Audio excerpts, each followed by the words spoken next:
예, 반갑습니다. 예, 이렇게 얼굴로 마주하게 돼서 너무 좋고요. PPT 준비가 되었나요? 예, 저는 라오스로 파송을 받았고, 이미 파송을 받았는데 지금 팬데믹 때문에 1년째 지금 대기하고 있는 이건택이라고 합니다. 라오스 지금 국내에서 머물면서 1년 동안 언어를 많이 배웠어요. 많이 배웠지만 예, 라오스 언어가 어렵기 때문에 가장 쉬운 것 여러분들과 함께 나누면서 말씀을 시작하려고 합니다. 예, 앞에 사바이디가 있는데요. 라오스 인사말이에요. 사바이란 말은 편하다라는 말이고요. 디는 좋다. 그래서 뜻은 당신과 함께해서 너무나 편안하고 좋습니다. 이런 뜻입니다. 우리 옆 사람에게 인사해 보는데 라오스 사람들은 이렇게 손을 모으고 목례하거든요. 한번 사바이디 이렇게 한번 인사해 보도록 하겠습니다. 사바이디, 사바이디. 사바이디. 당신과 함께 있어서 편안하고 좋습니다 라는 평화가 담긴 그런 인사말입니다. 라오스 사람들은 참 평화를 좋아하는 사람들인 것 같아요. 예, 라오스 뒤에 사진이 있는데요. 라오스는 아마도 전 세계에서 가장 아름다운 자연 환경을 가지고 있다라고 많은 사람들이 얘기하는 그런 나라인 것 같아요. 특히 유네스코에도 등재가 되어 있는데 세계에서 가장 아름다운 자연 환경을 가진 나라로도 유명한 나라입니다. 그런데 안타깝게도 이 보이는 라오스의 아름다운 산과 강에는 어, 너무 가슴 아픈 역사들, 또 가난한 사람들의 신음소리들이 많이 담겨 있는 것을 우리가 알 수 있어요. 오늘 같이 그 이야기들을 잠깐 나누도록 해보겠습니다. 예, 저게 라오스 영토입니다. 예, 라오스는 저렇게 생겼어요.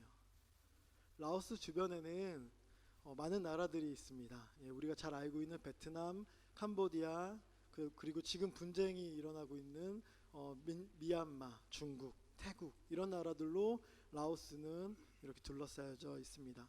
이 지역을 그래서 많은 사람들은 인도차이나 반도라고 표현합니다. 인도차이나 반도. 왜 인도차이나라고 부를까요? 이 반도를. 예전에 이 지역은 영국과 프랑스의 식민지로 오랫동안 있었거든요. 그러니까 프랑스 사람들이 이 지역이 좀 애매하고 별로 중요하지도 않은데 뭐라고 부를까 하다가 인도랑 중국 사이에 있다고 해서 인도차이나 이렇게 부르기 시작했다고 합니다. 지금도 저희는 그래서 인도차이나라고 부르고 있고요. 아직도 전 세계에서는 이 지역을 그렇게 중요한 나라들이 있는 지역이라고 생각하지 않고 있어요. 여전히 소외되어 있는 변방 지역이라고 생각해 볼 수가 있습니다. 인도차이나. 인도차이나는 이렇게 5나라가 있는데요. 이 5나라의 공통적인 아픔이 있어요. 첫 번째 아픔은 식민지의 역사를 가지고 있다는 겁니다. 우리나라가 일본에게 36년간 그런 식민지 생활한 것도 우리에게는 정말 뼈아픈 가슴 아픈 상처이잖아요. 그런데 이 지역의 나라들은 태국 정도를 제외하고는 대부분의 나라가 100년 가까이 프랑스, 영국, 일본 이어지는 그런 식민지 생활을 했다는 것을 우리가 알 수 있습니다. 너무나 많은 수탈을 당했기 때문에 참 아픔이 많습니다. 그리고 식민지가 끝난 다음에도 이 지역에는 끊이지 않는 전쟁이 있었어요. 우리가 베트남 전쟁이라고 알고 있는 전쟁 있잖아요. 그 전쟁 인도차이나 전쟁이라고 하는데 그 인도차이나 전쟁이 50년 가까이 진행이 된 지역이 바로 이 지역입니다. 그래서 이 지역에는 그 엄청난 정말 순환의 기간이 있었기 때문에 많은 아픔이 있는데 그 후유증으로 이 크게 4가지 상처들이 있습니다. 그래서 정치적으로도 불안하고 정말 가난하고 그리고 교육과 문화가 지금 전무하고 마지막으로는 프랑스나 영국이 기독교를 믿는 국가들인데 이 나라에게 식민 지배를 당했기 때문에 이 기독교에 대한 적대감이 지금까지도 굉장히 많이 있는 것을 알 수가 있습니다. 이런 특징들이 지금도 이 아픔들로 이 라오스 땅 또 인도차이나 반도에는 많이 남아 있습니다. 인도차이나 반도를 보시면 저렇게 생겼어요. 그런데 여러분들도 궁금하실 수 있고 제가 가장 고심했던 부분입니다. 하나님께서 선교를 가라 하시니 제가 순종은 했는데 또 인도차이나 반도로 선교를 갔으면 좋겠다고 해서 고민을 하는데 어디를 선교지로 정해야 될지가 가장 고민이잖아요. 딱 봤는데 다들 각자의 어려움들이 있고 각자 하나님께서 함께 저 땅으로 가라 하는 것 같은데 어디를 가야 되는가. 그리고 이제 제가 베트남, 라오스, 캄보디아 3개국을 한번 답사를 갔었습니다. 예, 아직도 선교지를 정하지 못해서. 근데 그때 저희가 라오스로 선교지를 정한 이유가 있어요. 예, 바로 이 제가 꽂고 있는 이 숟가락을 만났기 때문이에요. 이 숟가락을 보는 순간 아, 라오스로 선교를 해야겠구나. 하나님이 우리를 이곳으로 보내주시는구나. 이런 생각을 했습니다. 예, 왜 그럴까요? 예, 지금 잠깐 말씀을 나누려고 하는데요.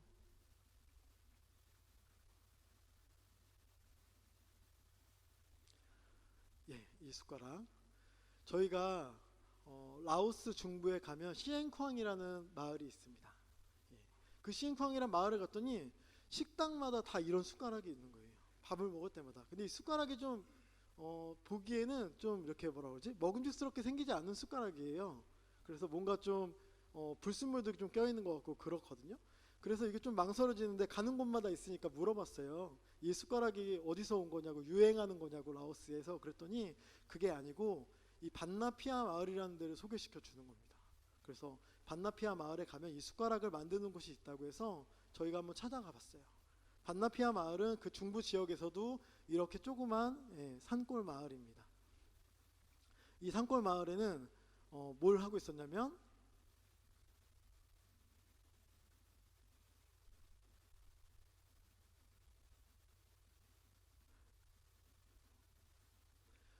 예, 이런 분들이 이런 숟가락들을 만들고 있었습니다. 근데 보시면 저 초록색 옷을 입은 아저씨 어깨에 뭐가 들려 있냐면 폭탄이 하나 들려 있는 것을 알 수가 있어요. 그래서 이 숟가락에는 무슨 사연이 있을까 봤더니 이 지역이 워낙에 전쟁 때 폭격을 많이 맞아서 이 지역에는 불발탄들, 또 폭탄 파편들, 탄피들 이런 것들이 너무 많은 거예요.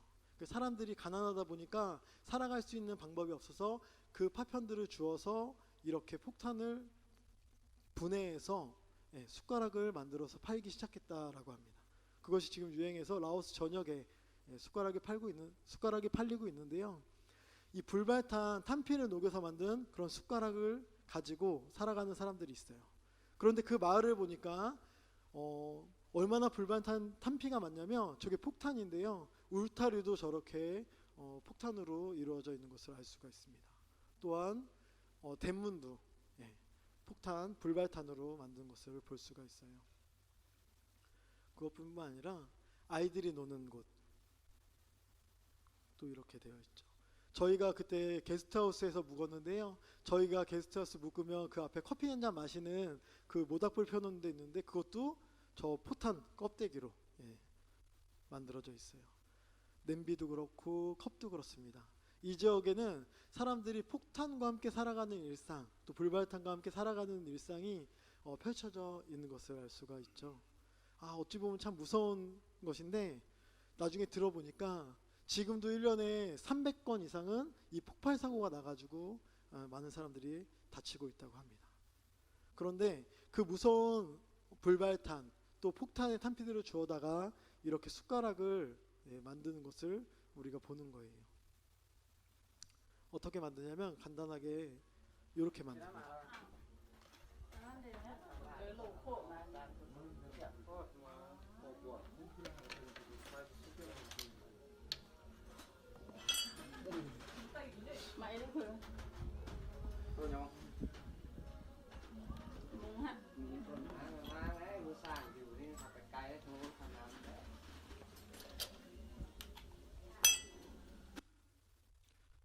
이렇게 숟가락을 만드는 거예요. 그런데 저희가 이걸 보면서 어떤 느낌이 들었냐면 이 숟가락으로 밥은 먹을 수 있을까 이런 생각이 들기도 했지만 한편으로 굉장히 반가운 생각이 들었습니다. 이 숟가락이 사람을 죽이던 전쟁 무기가 또 폭발을 해가지고 사람들에게 피해를 주는 전쟁 무기가 이렇게 숟가락이 되어서 사람들의 일상 속에서 생명을 살리는 그런 도구가 되었네 이런 생각을 해보게 된 거예요. 하나님께서 이렇게 일을 하고 계시는구나 이런 생각을 해보게 된 거예요. 그래서 우리가 하나님이 원하시는 선교가 무엇일까? 우리가 어떤 곳에서 어떤 역할을 할 수 있을까? 다름이 아니라 이 숟가락 같은 그런 선교사가 됐으면 좋겠다. 우리의 선교 사역이 별것 아니고 아무것도 아니지만 결국은 사람을 죽이는 무기가 생명을 살리는 도구가 된 것처럼 하나님의 쓰임을 받으면 우리가 생명을 살리고 하나님의 평화의 복음을 전하는 그런 숟가락 같은 그런 선교사가 될 수 있지 않을까?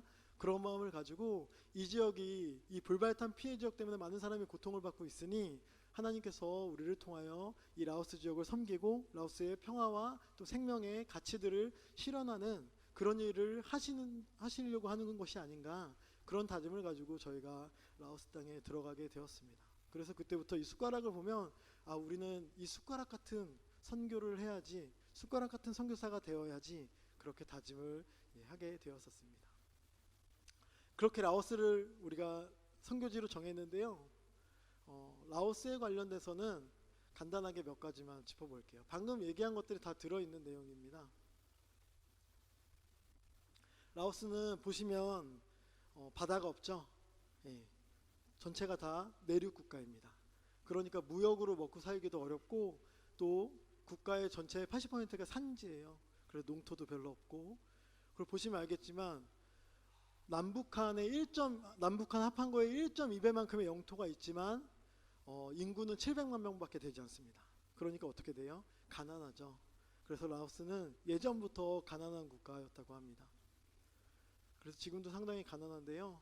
라오스는 유엔이 지정한 가장 가난한 국가 중에 하나로 여전히 그렇게 빈곤한 삶을 살고 있습니다.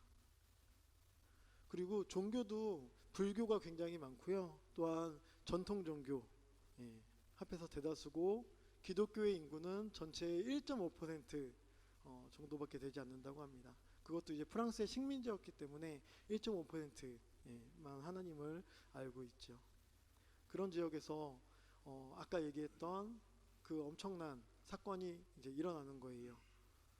전쟁 기간에 엄청나게 많은 폭탄이 이 지역을 폭격이 됐는데요. 지도에 그 빨간 부분들이 폭격이 많이 된 지역이라고 합니다. 그래서 그 불발탄이 여전히 폭격의 이후에 남아있는, 땅에 묻혀있는 불발탄이 엄청나게 많은데 그걸 UXO라고 그래요. 그 UXO가 8,100만 개 이상 여전히 땅에 남아있는 그런 땅이죠. 그 불발탄 때문에 많은 사고가 나는데 특별히 아이들이 많은 희생을 당하고 있다고 해요. 지금부터 영상을 잠깐 볼 이런 나라에 겁니다. 살고 있다고 상상해 보세요. 당신의 아이가 뒷마당에서 주운 공을 가지고 놀다가 폭발해 피해를 당하는 나라를요. 한번 상상해 보세요. 농사하는 일 자체가 위험을 감수해야 하는 곳을요. 가족들의 저녁을 준비하는 일이 집을 잿더미로 만들 수 있는 곳을요. 이런 나라가 있습니다. 전쟁 중이지도 않은 나라에서 수많은 사람들이 폭발 위험을 안고 살아가지요. 라오스가 바로 그곳입니다. 1964년 6월 9일 미 공군은 라오스의 첫 번째 폭탄을 떨어뜨립니다. 9년 동안 이어질 전쟁의 시작이었죠. 호치민 트레일로 연결되는 북쪽 베트남의 공급로를 파괴하고 라오스 내 코뮤니스트의 결합을 막기 위한 폭격이었습니다. 1964년부터 73년까지 라오스 상공에서 58만 번의 폭탄 투하가 있었습니다.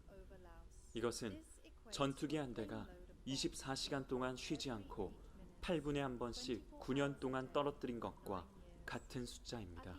전쟁이 끝났을 시점엔 200만 톤 이상의 폭탄이 라오스에 떨어졌습니다. 1인당 가장 많은 폭격을 받은 나라, 라오스를 부를 수 있는 다른 이름입니다. 대부분의 폭탄은 클러스터 폭탄으로 투하됐습니다. 클러스터 폭탄은 상공에서 분리되는 형태로 만들어진 폭탄으로 670개에 이르는 작은 폭탄을 뿌릴 수 있습니다. 각각의 작은 폭탄은 오렌지 1개 정도의 크기이며 하나의 클러스터 폭탄으로 축구장 여러 개의 범위에 폭탄을 뿌릴 수 있었습니다. 죽거나 불구가 되거나 폭탄이 지난 자리에 있던 사람들은 둘로 나뉘었죠. 하지만 아직 파괴는 끝나지 않았습니다. 약 10%에서 30% 정도, 계산하자면 8천만 개 정도의 폭탄이 폭발하지 않은 것입니다. 여전히 많은 폭탄이 라오스의 땅에 놓여 있습니다. 그 폭탄들은 봄이라고 불리며 수십 년이 지난 지금까지도 사람들에게 치명적인 위협이 되고 있습니다. 매몰 지뢰와는 다르게 보미는 그 위를 걷는다고 폭발하지는 않습니다. 주로 농부가 경작을 하다 우연히 내리쳤을 때 폭발하곤 하죠. 또 아이들이 던지면서 가지고 놀다 폭발하기도 합니다. 고철을 수집하는 과정에서 터지기도 하지요. 심지어 요리를 하는 불과 보미가 가까워서 폭발하는 경우도 있습니다. 40년 전 전쟁이 끝난 이래로 보미로 인해 사고를 당한 사람이 2만 명이 넘습니다. 그중 40%는 아이들이지요. 이러한 일은 지금도 라오스 사람들의 일상에서 계속되고 있습니다. 한편 불발탄 사고 생존자들도 도움이 필요합니다. 2012년 그들의 수는 15,000명으로 집계되었습니다. 대다수의 사람들이 절단 수술을 받은 사람들로 사는 동안 재활치료와 사회심리적 서비스가 필요합니다. 이 전쟁은 라오스의 발전에 긴 시간 동안 영향을 미쳤습니다. 우리는 과거를 바꿀 수는 없습니다. 하지만 우리는 불발탄 피해자들의 현재를 바꿀 수는 있습니다. 더 나은, 더 안전한 라오스 사람들의 미래를 만들 수 있습니다.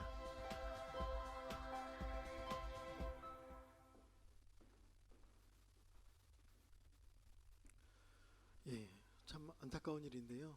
하나님께서 그럼에도 불구하고 지금 일하시고 계시고 또 애통한 마음으로 그곳을 향해서 일하고 계셔서 저희는 증인의 마음으로 또 증인의 삶으로 그 라오스 땅을 가려고 준비하고 있습니다.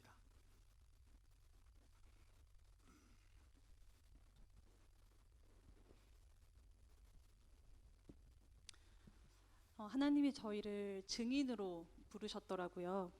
증인으로서 저희가 어떠한 일을 감당해야 할지, 또 저에게 어떤 사명을 주셨는지, 또 저희가 어떤 비전을 품고 있는지 잠시 나누는 시간을 좀 갖고 싶습니다. 증인으로서 저희는 먼저 발견하고 연결하고 동행하겠다는 그러한 마음을 가지고 있습니다. 이것이 어떤 이야기냐 하면요, 아까 말씀드렸듯이 라오스는 참 전 지역이 빈곤과 그런 어려움에 처해 있는 그런 나라입니다. 그럼에도 불구하고 저희가 들어가고자 하는 곳은 이렇게 붉은색으로 표시되어 있는 그 불발탄이 많이 떨어진 지역, 특별히 이 시엔쿠앙, 사바나케, 참파삭이라고 표기된 이 주요 도시들이 라오스 안에서 많은 불발탄이 떨어져서 피해를 입은 곳이라고 합니다. 저희는 이제 라오스에 들어가게 되면 수도인 비엔티안에서 훈련을 받고 또 언어 훈련과 적응 훈련을 마친 후에는 저기 불발탄이 묻혀져 있는 저 마을로 들어가서 그 마을 사람들과 실제적으로 함께 삶을 나누고 또 섬기는 사역을 하고자 준비하고 있습니다. 어떤 사역을 할 것인가? 저희는 먼저 발견하는 일을 먼저 하고자 합니다. 무엇을 발견할까라고 생각했을 때 제가 이 선교를 준비하기 전에는 라오스라는 나라에 대해서 잘 알지 못했어요. 라오스가 TV에 나오기 때문에 보고 알고 있긴 했지만 이 나라가 도대체 어떠한 아픔을 겪고 있는지, 그리고 이렇게 많은 폭탄이 묻혀 있는 나라였는지 그에 대해서는 전혀 알지 못했습니다. 그런데 선교를 준비하면서 이렇게 라오스에 대해서 하나님이 알게 하시고 보게 하시고 발견하게 하시더라고요. 저희는 이곳에 가서 더욱더 하나님이 보여주시는 것들을 발견하고자 합니다. 그것들은 라오스의 현재 지금 산적해 있는 어려움이기도 하고 또 아픔이기도 하고 또 그런 절망적인 상황이기도 하겠지요. 불발탄 피해를 입은 사람들의 그런 삶에 처한 현실을 저희가 발견하게 될 수도 있을 것 같습니다.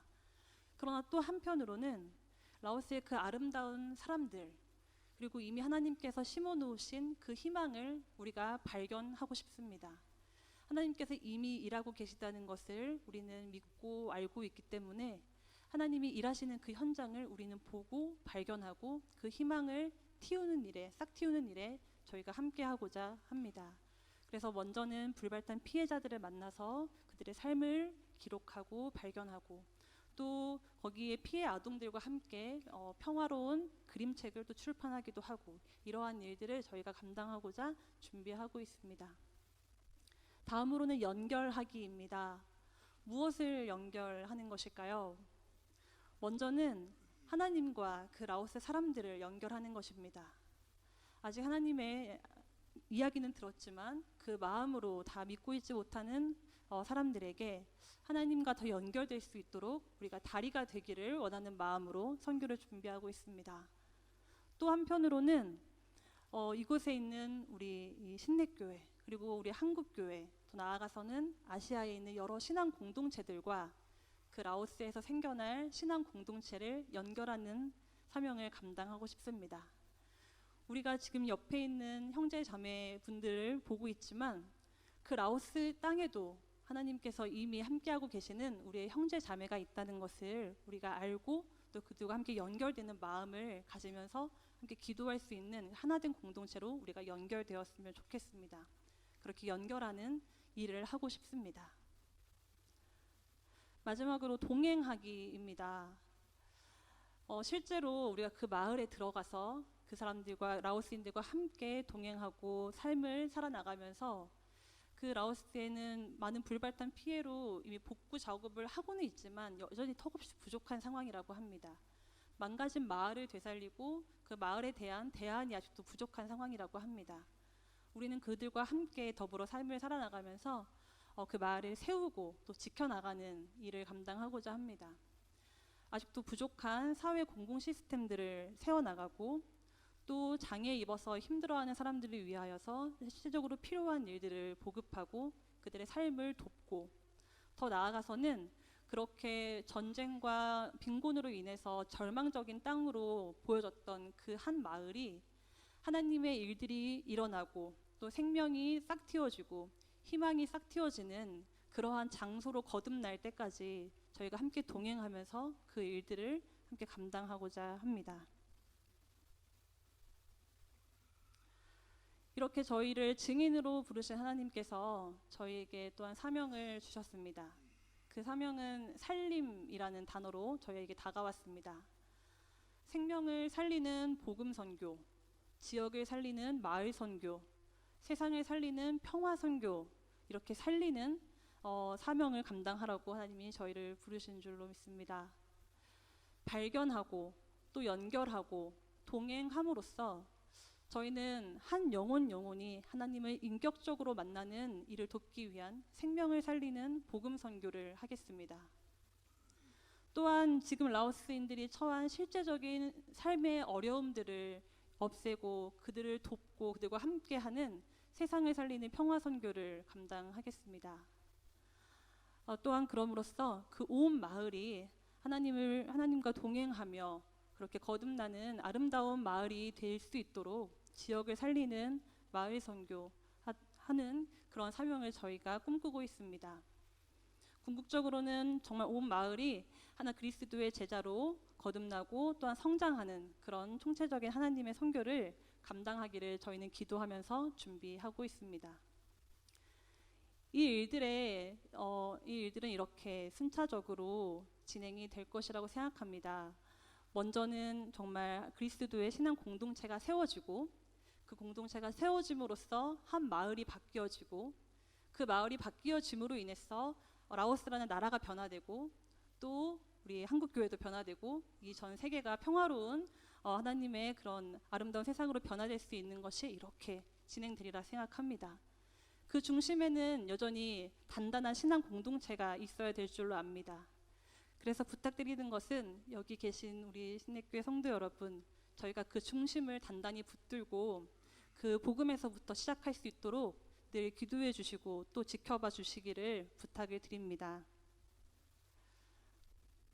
저희가 이 선교를 준비하면서 얼마나 우리가 라오스에서 그렇게 동역하고 함께할 수 있을까 계획을 세우는데요. 언제나 우리의 계획은 뜻대로 되지만은 않는 것 같습니다. 그러나 우리는 게으르지 않고 항상 정진하는 마음으로 한 걸음 한 걸음 주님께서 보여주시는 발걸음 따라서 순종하며 가기를 다짐하고 또 다짐하고 있습니다. 그러면서도 조급하지 않고 단단하게 다지며 가기를 또 다짐하고 있습니다. 그것을 위해서 항상 저희를 지켜봐 주시고 또 기도해 주시기를 소망합니다. 저희가 라오스에서 그 숟가락을 만나고 이제 선교지로 우리가 라오스로 가야겠다라고 생각하면서 기도할 때 주님께서 저희에게 주신 한 가지 말씀이 있습니다. 이 말씀을 여러분과 함께 나누고 싶은데요. 하나님께서 우리에게 어떠한 약속을 주셨는지 벅찬 마음으로 함께 나누고 싶습니다. 잠시 좀 눈을 감으시고 주님께서 어떠한 말씀을 주시는지 한번 들어보시면 좋겠습니다. 제가 읽도록 하겠습니다. 주님께서 민족들 사이의 분쟁을 판결하시고 원근 각처에 있는 열강 사이의 갈등을 해결하실 것이니 나라마다 칼을 쳐서 보습을 만들고 창을 쳐서 낫을 만들 것이며 나라와 나라가 칼을 들고 서로를 치지 않을 것이며 다시는 군사 훈련도 하지 않을 것이다. 사람마다 자기 포도나무와 무화과 아래 앉아서 평화롭게 살 것이다. 사람마다 아무런 위협을 받지 않으면서 살 것이다. 이것은 만군의 주님께서 약속하신 것이다. 아멘. 라오스 땅의 평화가, 하나님의 평화가 이루어지도록 계속해서 기도해 주시고 또 저희가 그 사명 잘 감당할 수 있도록 항상 동행해 주시기를 부탁드립니다. 지금도 이렇게 동행해 주신 신내교회 교우 여러분들께 감사드리고 앞으로도 저희를 위해서 함께 기도해 주시고 그리고 하나님이 하시는 일에 증인이 되어 주시기를 부탁을 드립니다. 감사합니다.